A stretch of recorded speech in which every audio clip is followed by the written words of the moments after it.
I'm Harvey Haynes, a consulting engineer. My career of 30 years has been related to concrete. The first half in research and the second half in consulting. And as a consultant, I have seen a lot of problems with concrete.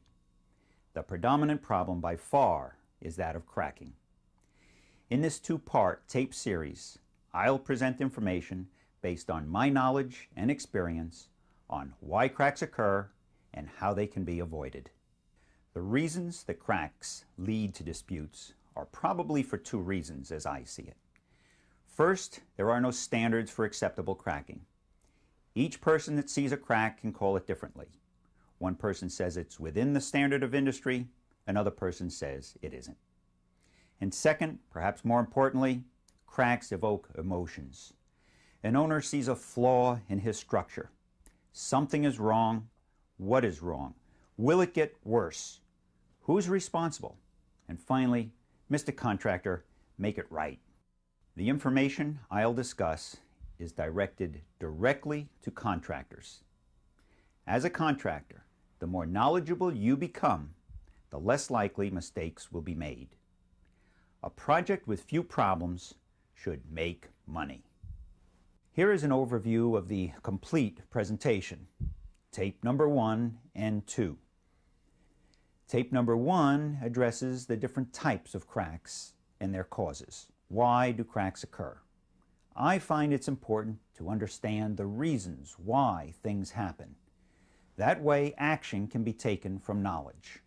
Tape number 2 is recommendations on how to minimize and avoid the cracks. This is tape number 1. So we'll start with the types of cracks and their causes.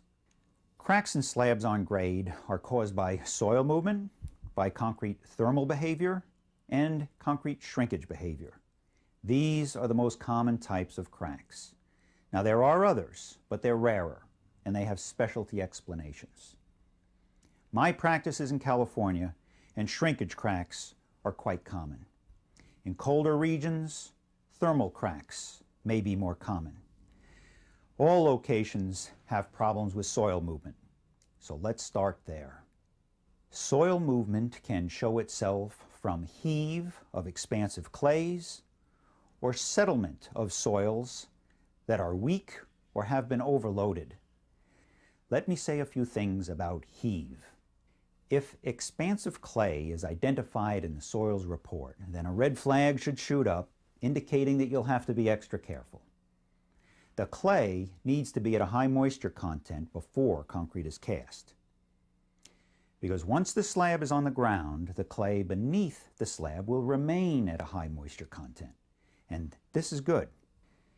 If the clay starts out dry and is then covered over with concrete, the clay will slowly increase in moisture content, the moisture coming from deeper in the ground. As clay increases in moisture content, it swells. I've seen slabs move or experience heave for up to 3 inches. This is a soils problem, but the concrete subcontractor usually gets blamed for the damage. So take it upon yourself to make sure that the clay is at a high moisture content before placing concrete. Telltale signs of cracks from soil heave are vertical offsets, that is, the slab on one side of a crack is higher than on the other side, or a crack that runs parallel to an exterior wall, or an X-shaped crack pattern that occurs in a small room such as a kitchen, caused by bowing of the slab. The other type of soil movement is settlement. Settlement occurs from either weak soil support or an overload condition. If fill is used on the site and not compacted properly, any settlement of the fill will cause the slab to move. Movement usually equates to cracking. The strength of a slab greatly depends on the strength of the soil support. A 4-inch thick concrete slab resting on firm soil will be mighty strong, where that same slab resting on weak soil will be mighty weak. I once had to pay for replacing some sidewalk. We had a job of inspecting the walls of a commercial building, and we used a cherry picker. The sidewalk was wide enough to drive on, keep us off the lawn. Everything was fine until we moved into an area where the lawn was overwatered. The weaker soils couldn't support the wheel loads, and the concrete cracked. Base rock is intended to provide uniform, firm support, and base rock is a good idea, but it is not essential, so long as the native soil can provide good support.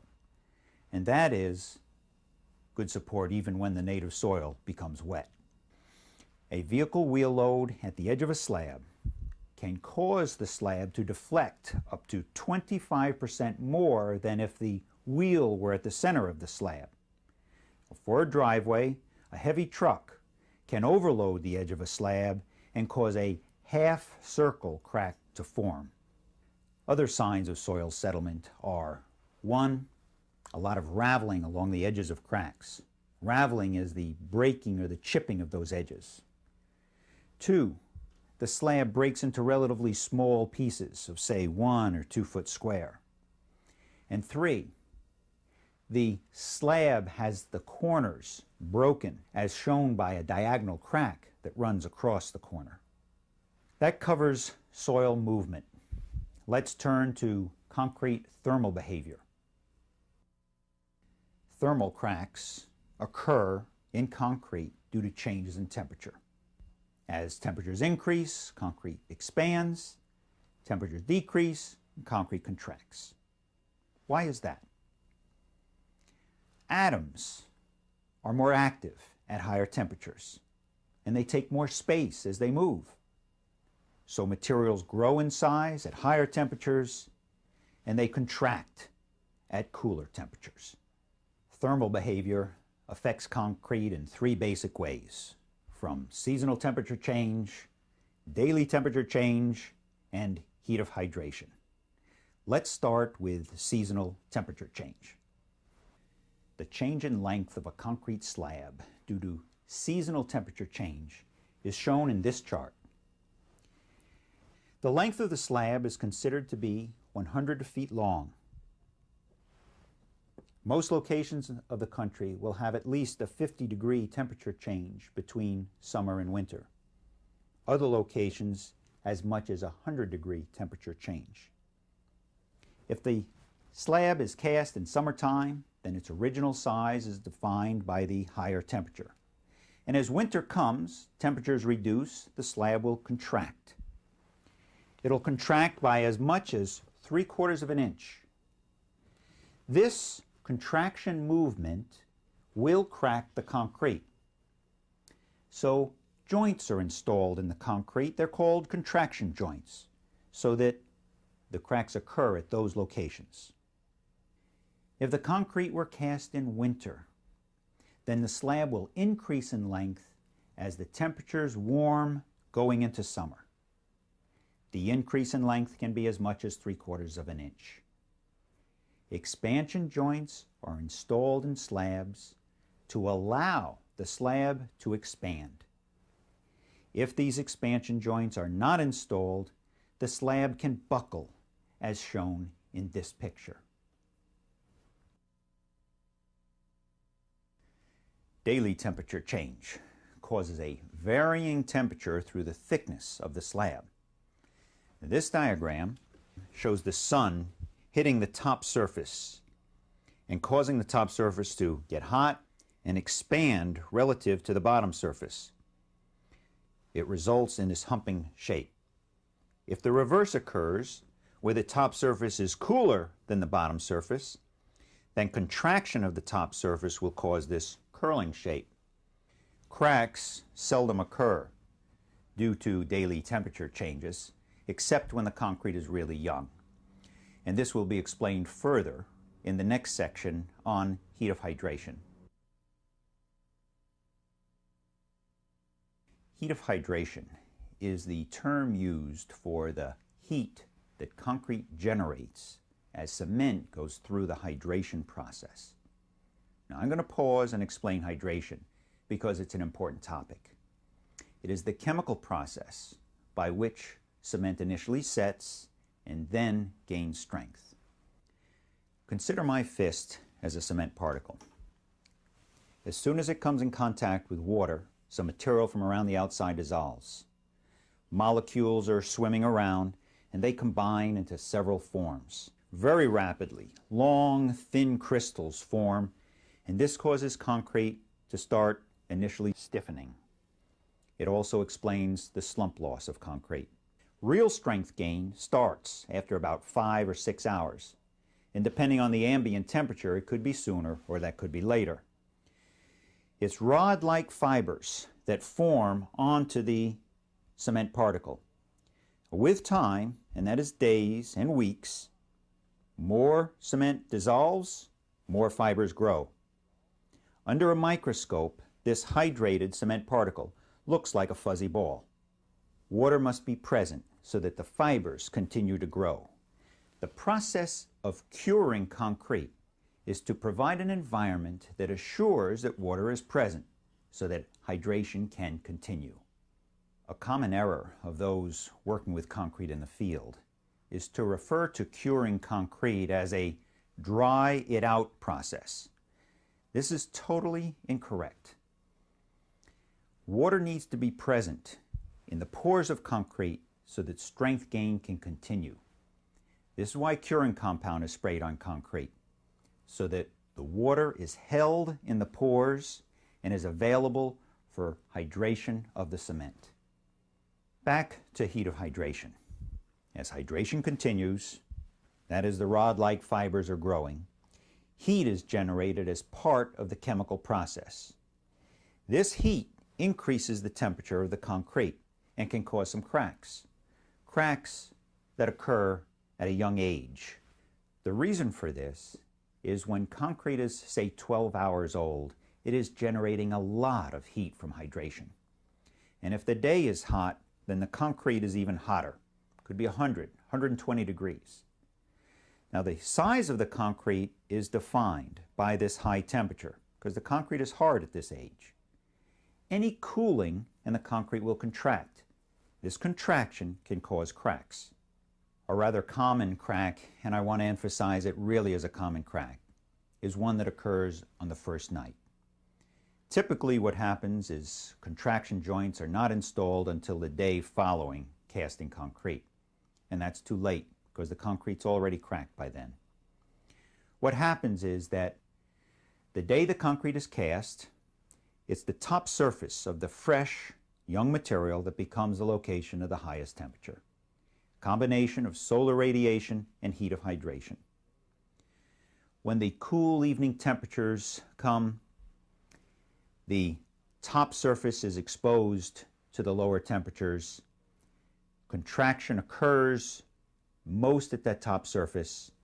The tensile stresses that are generated by that contraction exceed the strength of the young concrete, and a crack occurs. This picture shows a crack running parallel to a saw-cut contraction joint. Whenever I see a crack run next to a contraction joint, I reason that the crack existed before the saw-cut was installed. Contraction joints must be installed the same day that the concrete is cast. This picture is of an airfield pavement section which was cast at 15 inches thick. 1 week after casting, I noticed this crack, which was about 1/32 of an inch wide. The crack occurred where it was supposed to, at a contraction joint, which was installed on the day of casting. During the week, the concrete cooled from being at a higher temperature, caused by heat of hydration. This is a vivid demonstration of thermal cracking. It's just the crack occurred where it was supposed to, at the joint, so everything is okay. That covers thermal cracks. Now on to the most common cause of cracking, shrinkage. There are 3 types of shrinkage cracks. There's crazing cracks, plastic shrinkage cracks, and drying shrinkage cracks. Each of these cracks occur because water leaves concrete due to evaporation. In other words, moisture must be lost from the pores of concrete. If there's no moisture loss, there's no shrinkage. With that as a basis, let's look at examples of each type of crack. Crazing cracks occur in the very surface layer of a slab where there's just cement paste. The paste loses moisture too rapidly and cracks. This shows concrete with a very thin layer of paste, so the cracks are very fine. If the paste layer is thicker, the cracks can be a little larger. This type of cracking is an aesthetic problem. Plastic shrinkage cracks occur when concrete is still fresh or plastic in consistency. If moisture is lost due to evaporation at this stage in construction, then cracks can form. The cracks are usually parallel to one another, and their lengths can vary from 6 inches to maybe 5 feet long. They don't typically go to the edges of slabs. They have a ragged or torn appearance. They can be quite wide at the surface, but they extend only about 1 to 2 inches into the slab. To better understand drying shrinkage, I'll discuss the following items. Typical cracking patterns, how shrinkage occurs, why curling occurs, and why cracks occur where they do. Drying shrinkage cracks are usually the ones just termed shrinkage cracks. They occur after the concrete is hard. They can have a regularly shaped pattern in slabs or a random arrangement. Usually the cracks develop in such a way that one end, at least, is located at a contraction joint or an edge of the slab. When one crack branches off of another crack, the cracks make a 90-degree angle. Core the crack and it will extend through the slab. I want to discuss shrinkage. Why does concrete get smaller just because moisture is lost? If I hold a 4-inch cube of concrete in my hand and I wait long enough, and that can be months, this cube will get smaller. Each face will decrease in size about 2/1000ths of an inch. If I stack 3 cubes together, the shrinkage value will be 6/1000ths of an inch. That's the thickness of 6 mil visqueen. That isn't very much. Yet, stack cubes together for a length of 20 feet, and I'll have a shrinkage value of 1/8 of an inch. That means I could have a crack 1/8 of an inch wide, and that's plenty. What is going on inside the cube to draw it into a smaller size? Now, I've mentioned that moisture needs to be lost for shrinkage to occur, but we need to go into more detail than that. We need to look at the hydrated cement particles. As I've mentioned, they look like tiny, fuzzy little balls with rod-like fibers growing all around the outside. Now, as an aside, the strength of concrete comes from these rod-like fibers being in close proximity to other rod-like fibers. We're at such a small molecular scale that strength is obtained by attraction forces of solid matter being close to other solid matter. Under a microscope, the hydrated cement particles are not found at all locations. Empty space exists, which was originally occupied by mixing water. The cement particles harden around the trapped water areas, and these areas are called capillary void space. Another type of void space exists, and that's the space between the rod-like fibers. These spaces are called the gel voids. The distance between the rod-like fibers is about the width of 10 to 20 water molecules. That gives an idea of what a small scale we're really on. Concrete has a total void volume of about 20%. Now that's a lot more void space than you'd ever guess by looking at concrete. And the void space is made up of the capillary voids and the gel voids. Now there is a small percentage, about 1 or 2%, that is made up of trapped air that just hasn't been removed by vibration. The total void volume is distributed throughout the concrete. Water can move very slowly through the capillary voids, but it does move. And actually, the durability of concrete is defined by the amount of capillary void space that exists, because outside water and chemicals can move into concrete and alter the cementing compounds or cause corrosion of the reinforcement. Shrinkage occurs when water leaves the capillary voids and the gel voids. There are different mechanisms, though, in causing shrinkage when water leaves the capillary voids versus the gel voids. In capillary voids, shrinkage is due to what's called capillary action. To illustrate, picture dry, loose beach sand. It's difficult to walk on the dry sand, but down by the water, the damp sand is firmer and can support your weight. The stronger sand is due to what's called capillary action. After a wave comes in and the excess water drains away, at each location where sand particles are touching, the remaining water is in a state of tension. Because the water is attached to the sand particles, it is pulling the sand particles together. The sand goes into compression and the volume decreases. The same is occurring in the concrete. When some water evaporates from the capillary voids, the remaining water goes into a state of tension and pulls the solid material closer together, and the concrete shrinks. The next stage occurs when some water is removed from the gel void space. Now, I mentioned that the gel voids are about 10 to 20 water molecules wide. The first couple of water molecules are adhered to the rod-like fibers with a strong chemical bond, and they will not be removed by evaporation. But some of the intermediate water molecules can be driven off by evaporation. And when that occurs, the rod-like fibers are pulled closer together and there is a volume decrease. How much does concrete shrink? Well, the amount varies due to a lot of factors. And one of those factors is relative humidity. Returning to our slab having a length of 100 feet. If the slab is in different environments, we'll have different shrinkage values. At a 100% relative humidity environment, there would be zero shrinkage. That is because water will not evaporate from the pores of concrete. At a 70% relative humidity environment, the slab will shrink about 3/8 of an inch, but that takes several months. Now, if the weather were to change and the relative humidity decreased to 40% and another several months passed, the slab can show 3/4 of an inch of shrinkage.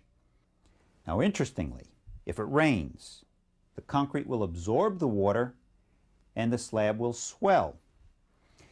And there'll be a permanent shortening of about 1/8 of an inch to 1/4 of an inch.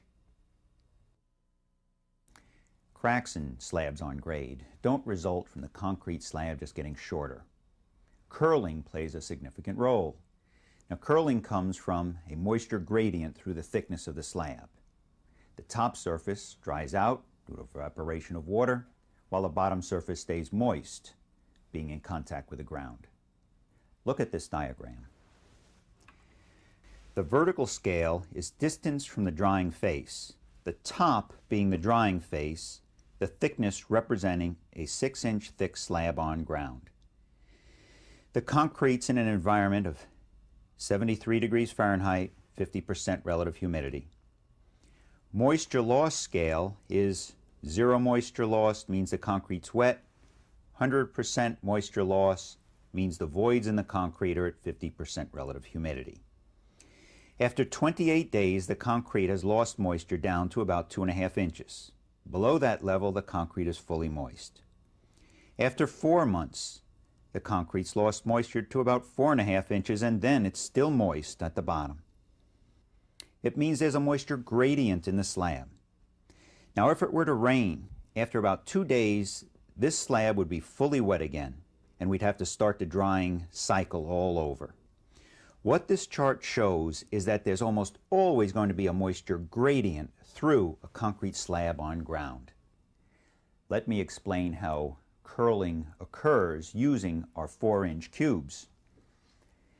If the top surface dries out, it can decrease in size by up to 2/1000 of an inch, while the bottom remaining moist doesn't change size. So the cube would have a wedge shape. If the cubes are stacked together, a curved condition would result, and we call that curling. It's difficult to see curling in slabs, so does it really occur? Here are some data that highway engineers published over 50 years ago. They measured the flatness of the top surface of pavement. That's what I'm calling deflection. It was over a distance of 15 feet, which was the distance between contraction joints. In the morning, the top surface had the strongest curvature. In the afternoon, there was some flattening. Think for a moment what might have occurred. The sun came out, the top surface got hot, expanded, and countered some of the shrinkage. Nighttime will come, temperatures will cool, and shrinkage will again dominate. For this condition, the slab, its edges were off the ground by over 1/8 of an inch. There are situations where slabs are forced to stay flat, such as in a residential slab where the stem walls are preventing the slab from curling. Does this situation make the cracking problem better or worse? Well, it'll make it worse. Because the slab is not allowed to curl, the stresses at the top surface will be higher and cracks will occur sooner. This can be visualized by imagining a slab that has curled, and we take the ends and we force it so that the slab is flat. The top surface has stresses increased. What a dilemma. We allow curling and cracks occur. We prevent curling and cracks occur sooner. This is the reason why we cannot prevent drying shrinkage cracks. The best we can do is to minimize and control them. Now, why do cracks occur where they do? Let's start with the simplest of cases. A slab that is free to move, to contract. We'll assume that it dries out uniformly, so there's no curling. The dimensions, a 10 by 20 foot slab. Thickness 4 inches. The thickness will decrease in size by about 2/1000ths of an inch from shrinkage. The width about 1/16 of an inch decrease, and the length of about 1/8 of an inch decrease. There aren't any stresses in the concrete, there aren't any cracks. The slab is just at the smaller size, the size that it wants to be.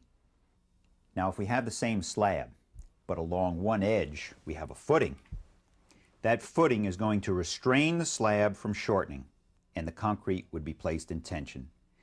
The way that happens is the slab wants to get smaller, but it is forced to be at its original length, so it is stretched. When something is stretched, it's in tension. The tension stress is going to be the same along the length of the slab, so the crack could occur at any location, wherever the slab is thinnest or the concrete is weakest. But typically the crack is in the middle. The reason for that is due to curling.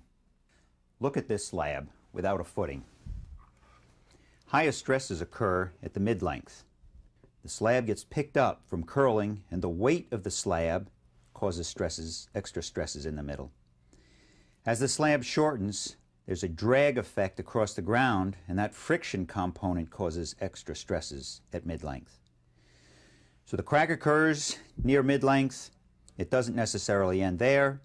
This section can eventually develop a crack in the middle, and this section a crack in the middle. This process explains uniformly spaced cracks. My experience is that cracks start at edges and work their way in. Diagonal cracks across corners are quite common. Curling causes the corner to be picked up the most, so vehicle wheel loads can break off a corner. Also at column posts, if the slab is attached to the footing and there's any settlement, the slab will get dragged down and the corner will break off. Here's a photo of a corner that was broken off. At re-entry corners, a crack is almost a sure thing. As curling is attempted, these corners get picked up place an increased stress at the corner, and a crack is generated. This completes the discussion of types of cracks. The material we've covered in this lecture has been on the various types of cracks and slabs on grade and their causes. The main causes were soil movement and thermal and shrinkage behavior of concrete. We have now covered the information in tape number 1. We are now ready to discuss the various methods to avoid and minimize these cracks.